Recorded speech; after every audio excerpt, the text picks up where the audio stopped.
नमस्कार दोस्तों, स्वागत है आप सभी का हमारे इस चैनल आध्यात्मिक ज्ञान पर। दोस्तों, अगर आप भी अपनी लाइफ में कुछ नया सीखने की चाह रखते हैं तो इस चैनल को अभी सब्सक्राइब कर लें। हर हर महादेव। दोस्तों, इस दिन शिवलिंग पर चढ़ाएं बेलपत्र, बोले ये 20 मंत्र, हर मनोकामना आपकी होगी पूरी। दोस्तों, आज इस वीडियो में बेलपत्र संबंधित हम आपको वह जानकारियां देने जा रहे हैं जिसको यदि आप लोग प्राप्त कर लेते हैं और इन उपायों को अपने जीवन काल में अपना लेते हैं तो आपकी कोई भी मनोकामना हो वो अवश्य पूर्ण होगी। क्योंकि भगवान भोलेनाथ जी को जो हम बेलपत्र चढ़ाते हैं वो कोई साधारण बेलपत्र ना रह जाता है, बल्कि साक्षात महादेव का प्रसाद बन जाता है। दोस्तों, आप अपने जीवन काल में कितना ही परेशान हो, कितनी बड़ी दिक्कत में हो, आपको एक बात जानना चाहिए कि यदि आपको भगवान भोलेनाथ जी का आशीर्वाद मिल गया तो आपकी कितनी बड़ी परेशानी हो वो हमेशा हमेशा के लिए खत्म हो जाएगी। इसलिए आप भी चाहते हैं कि आपके पूरे परिवार पर भगवान भोलेनाथ की कृपा बनी रहे तो कमेंट बॉक्स में शीघ्र लिख दें, हर हर महादेव। दोस्तों, ध्यान रखिएगा, धर्मशास्त्र के अनुसार बेलपत्र 1 माह तक बासी नहीं माना जाता है। इसका प्रयोग आप बार बार कर सकते हैं, जिसका मतलब यह है कि देखिए होता क्या है कि भारत के कई गांवों में, कई कस्बों में जहां शिवालय है वहां पर बेलपत्र इतनी आसानी से नहीं मिलता है, तो वहां पर लोग यही करते हैं कि भगवान भोलेनाथ को जो बेलपत्र चढ़ाते हैं वो बार बार हो करके चढ़ाते हैं, और ये गलत नहीं है। ये ऐसा आप भी कर सकते हैं। यदि आपके पास बेलपत्र होता नहीं है तो दूसरा, भगवान भोलेनाथ को बेलपत्र चढ़ाने के पीछे एक बहुत बड़ी पौराणिक कथा है जो आपका जाना बहुत ज्यादा जरूरी है। क्योंकि समुद्र मंथन के दौरान कई चीजों के साथ भी निकला था, जिसका जो जहर था वो पूरी दुनिया में फैलने लग गया था। उसी वक्त भगवान भोलेनाथ जी ने विश्व को अपनी में धारण कर लिया था। इसीलिए महादेव जी को नील कहा जाता है। अब विश्व के प्रभाव से भगवान भोलेनाथ जी के शरीर का ताप बढ़ने लगा, जिसके वजह से आसपास का जो वातावरण था वह जलने लगा था। तो उस वक्त देवी देवताओं ने भगवान भोलेनाथ को बेलपत्र और पानी अर्पित किया था, जिसके पश्चात भगवान भोलेनाथ के शरीर दिल की जो उत्पन्न अगर मीठी वह शांत होने लगी थी। उस दिन के पश्चात से बेलपत्र भगवान भोलेनाथ को चढ़ाने की परंपरा चली आ रही है। मतलब यदि आप भगवान भोलेनाथ को बिल्वपत्र है और एक तरफ 1000 कन्याओं को खाना खिलाते हैं तो ये बराबर माना जाता है। इतना शुभ होता है भगवान भोलेनाथ को बेलपत्र चढ़ाना। कहावत तो यहाँ पे दोस्तों की, यदि कोई व्यक्ति प्रतिदिन भगवान भोलेनाथ को बेलपत्र चढ़ा रहा है तो उसका काल भी कुछ नहीं बिगाड़ सकता, जैसा हमने आपको स्टार्टिंग में ही बता दिया था। दोस्तों की भगवान भोलेनाथ बहुत ही भोले हैं। वो किसी भी व्यक्ति कि हल्की सी पूजा से, साधना से प्रसन्न हो जाते हैं। किंतु एक बात का ध्यान रखिएगा और सावधान हो जाइए। क्या यदि आप भगवान भोलेनाथ के सामने गलत तरीके की पूजा करते हैं तो दोस्तों मान के चलिए आपको भगवान भोलेनाथ का क्रोध भी झेलना पड़ सकता है। तो बेलपत्र जो होता है दोस्तों को भगवान भोलेनाथ को चढ़ाने का बहुत ज्यादा शुभ है। किंतु बेलपत्र कुछ आप दिन ऐसे हैं जब नहीं तोड़ सकते हैं। जैसे किस किस दिन आप बेलपत्र नहीं तोड़ सकते, तो कुछ खास स्थिति है जिनका आपको ध्यान रखना होगा। कहीं अष्टमी, नवमी, दशमी, अमावस्या और पूर्णिमा, इस दिन आप बेलपत्र नहीं तोड़ सकते हैं। बेलपत्र भगवान भोलेनाथ को सोमवार को चढ़ाया जाता है, किंतु सोमवार के दिन भी भगवान भोलेनाथ के लिए बेलपत्र नहीं तोड़ा था। बेलपत्र जब भी आपको तोड़ना हो तो रविवार के दिन तोड़ लीजिए, और किसी भी सप्ताह के दोपहर के पश्चात आप बेलपत्र नहीं तोड़ सकते हैं। इन चीजों को आप लोग क्या ध्यान रखिएगा, क्योंकि जो बेल पेड़ होता है इसमें माता पार्वती जी, भोलेनाथ और बेल पेड़ की जड़ में भगवान ब्रह्म का वास होता है। इसलिए दोपहर के पश्चात इसके पत्ते या इसकी डंडी कभी भी नहीं तोड़नी चाहिए। दोस्त, कुछ लोग क्या करते हैं कि बेल पेड़ की लकड़ियां जलाते हैं। दोस्तों, आज एक बात ध्यान रखिएगा, कभी भी बेल पेड़ की लकड़ियों को किसी भी स्थिति में नहीं जलाना चाहिए। ये बहुत अशुभ होता है। इससे आप अपने घर पर दरिद्रता को न्योता देते हैं। ये बातें आपको कहीं भी जाने को नहीं मिलेंगे जो आज हम बताने जा रहे हैं। यकीन मानिए दोस्तों, आपने बेलपत्र के वहां उपाय कर लिए जो आपको हम बताने जा रहे हैं। आपके घर में सुख समृद्धि का वास होगा। आपके जीवन काल में जो धन खाना बंद हो गया था, उसका आगमन वापस से चालू हो जाएगा आपके घर। जो घर के बच्चे हैं वो विद्वान बन जाएंगे।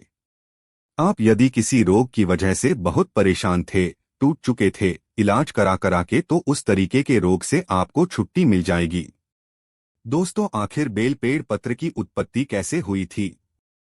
सबसे पहले तो आप ये जान लीजिए। देखिए, स्कंद पुराण के अनुसार पार्वती जी के कुछ पसीने मंत्राचल पर्वत पर जा गिरे थे, जहां से एक पौधा हुआ था जिसको बेल पेड़ कहा जाता है, और बेल पत्र के हर पत्ते में भगवान भोलेनाथ का वास होता है। देखिए दोस्तों, होता क्या है कि शायद ये बात आपको ना पता हो कि एक के व्यक्ति के जीवन में जो भी परेशानियां आती है, बीमारियां आती है, रोग आते हैं, वो 3 तरीके के दोष आती हैं। वो कौन कौन से दोष है? वास्तुदोष, पितृदोष और का प्रदोष। ये 3 ऐसे दोष है जो आपके जीवन काल में परेशानियों का भंडार लगा सकते हैं। किंतु हिंदू पुराणों में साफ साफ कहा गया है, प्रतिदिन कोई व्यक्ति बेलपत्र खा रहा है तो उसको इस प्रकार के दोष लग ही नहीं सकते। और प्रतिदिन ना छोड़ के यदि सप्ताह के सोमवार के दिन भी आप शिवलिंग पर चढ़ी बेलपत्र खाते हैं तो दोस्तों, पितृदोष का दोष और कोई भी दोष हो, वहां आपका एक कुछ नहीं बिगाड़ सकती। तो दोस्तों, यदि आप चाहते अपने दुर्भाग्य की वजह से, देखिए होता क्या है दोस्तों, हमारे जीवन काल में जो दुर्भाग्य हमारे पीछे पड़ जाता है, तो हम किसी भी कार्य को करेंगे, काम को करेंगे, वो पूर्ण नहीं हो सकता। आप कितनी मेहनत कर लीजिए, परिश्रम कर लीजिए, आपको उसका फल मिल ही नहीं सकता। तो ऐसे में आपको क्या करना चाहिए? हिंदू पुराण के हिसाब से एक बहुत ही आसान तरीका बताया गया है, जिसका आप बेलपत्र के तरीके से करते हैं तो मान के चलिए आपकी हर परेशानी, कष्ट हमेशा के लिए खत्म हो जाएगी। आपका दुर्भाग्य आपका पीछा छोड़ देगा। आपको 3 हफ्ते लगातार ध्यान दीजिएगा। 3 हफ्ते लगातार हर सोमवार को किसी भी शिवालय जाकर के बेलपत्र 7 बजे से पहले चढ़ा देना है। यदि आप इतना करते हैं, नमः शिवाय का जाप 1001 बार करते हैं, 3 हफ्ते के पश्चात आपका जो दुर्भाग्य होगा वो भाग्य में बदल जाएगा। यह बहुत सरल से उपाय दोस्तों, यह उपाय करके आप अपने जीवन काल की कई तरह की परेशानियों को समाप्त कर सकते हैं। दूसरा, मान लीजिए दोस्तों कि ऐसा हो रहा है कि आपकी जॉब नहीं लग रही है, आप जॉब के लिए बहुत परेशान हो चुके हैं, टूट चुके हैं, तो ऐसे में क्या करना चाहिए? देखिए, जो क्रिया साधना हम आपको यदि आपने कर लिया तो आपकी जॉब लगना तय है। हम ये नहीं कह रहे हैं कि आप जॉब की तैयारी नहीं कर रहे हैं, आपकी जॉब लग जाएगी। हम ये कह रहे हैं जॉब की तैयारी कर रहे हैं, जॉब नहीं लग रही थी तो जॉब लग जाएगी। 1 माह के लिए आप तामसिक भोजन छोड़ दीजिए। तामसिक का मतलब शायद ना जानते हो। नॉन वेज हो गया, शराब, मदिरा, गुटखा, पान मसाला। 1 माह प्रति मतलब 30 दिन लगातार आप जाइए, प्रतिदिन 3 पत्ते वाला बेलपत्र भगवान शिवजी को चढ़ाएं। ये एक बार आप ओम नमः शिवाय का जाप कीजिए।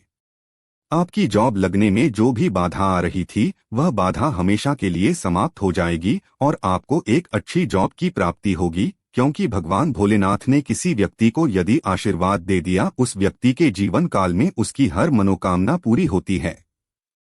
वो जिस चीज की भी कामना रखता है वो उसको शीघ्र ही मिल जाती है। और ये बात तो आप लोग जानते होंगे कि रावण को भी अमरता का वरदान हमारे भगवान भोलेनाथ ने दिया था। दोस्तों, मान लीजिए आपकी कोई मनोकामना A to Z कोई भी मनोकामना है और आप चाहते हैं कि आपकी मनोकामना पूरी हो जाए, तो इसके लिए हमारे वास्तुशास्त्र में एक ऐसा उपाय बताया गया है जिसको यदि आप अपना लेते हैं तो यकीनन आपकी कोई मनोकामना हो वो आप पूर्ण होकर आएगी। तो यह बड़ा सा है। ये 3 माह का उपाय है, मतलब 3 माह के लिए आप तामसिक भोजन नहीं कर सकते हैं। ध्यान रखिएगा, यदि आपने तामसिक भोजन इस 3 माह के दौरान कर लिया तो दोस्तों आपको भगवान भोलेनाथ का उग्र रूप देखना पड़ सकता है। तो ऐसे में आपको क्या करना चाहिए? देखिए, बहुत आसान से उपाय हैं। 3 माह की प्रत्येक सोमवार को आपको शिवालय जाना है।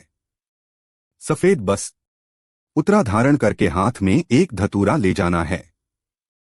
धतूरे का फूल ले जाना है। 3 पत्ते वाला बेलपत्र ले जाना है या ले जा करके भगवान भोलेनाथ को चढ़ाना है। इतना चढ़ाने के पश्चात 1001 बार आपको ओम नमः शिवाय का जाप करना है। यदि आप इतना भर करते हैं और 3 माह के प्रत्येक सोमवार को यह क्रिया या साधना सही तरीके से करते हैं, दोस्तों, आप इस टाइम पेपर पे लिख के ले लीजिए। भगवान शिव जी के आशीर्वाद से आपके जीवन काल की जो भी मनोकामना होगी, संतान प्राप्ति की, जॉब प्राप्ति की, घर बनवाने के को दौड़ाने के लिए कोई भी आपकी मनोकामना होगी, वो आप पूर्ण हो जाएगी, क्योंकि भगवान भोलेनाथ बहुत ही भोले हैं। वो किसी भी व्यक्ति की हल्की सी पूजा से, साधना से शीघ्र ही प्रसन्न हो जाते हैं और शीघ्र ही उसको आशीर्वाद दे देते हैं। दोस्तों, यदि आपके घर में कोई रोगी है जिसको ऐसा कोई रोग लग गया जिसका इलाज कराकर थक गया है, उस व्यक्ति को यदि प्रत्येक सोमवार को बेल पत्र देना चालू कर देते हैं तो उस व्यक्ति के ऊपर कोई भी काला होगा, काला बंधन होगा, काली शक्ति होगी, कोई भी ऐसी चीज होगी जो उसको परेशान कर रही होगी, वो हमेशा के लिए खत्म हो जाएगी। क्योंकि आप भी जानते हैं, भगवान भोलेनाथ से कई जो बड़े काल होते हैं वहां तक डरते हैं। तो यदि यह सब पूजा साधना क्रिया आप बेलपत्र के द्वारा भगवान भोलेनाथ के लिए करते हैं, निश्चित रूप से दोस्तों आपको भगवान भोलेनाथ का जहां पर एक तरफ आशीर्वाद मिलेगा, आपके जीवन काल की जितनी भी परेशानियां हैं वो खत्म होती चली जाएगी। आशा है कि आज की इस प्रस्तुति में बताई गई जानकारी आपको अच्छे से समझ आ गई होगी। वीडियो अच्छा लगा हो तो एक लाइक अवश्य कर दें। धन्यवाद वीडियो के अंत तक बने रहने के लिए।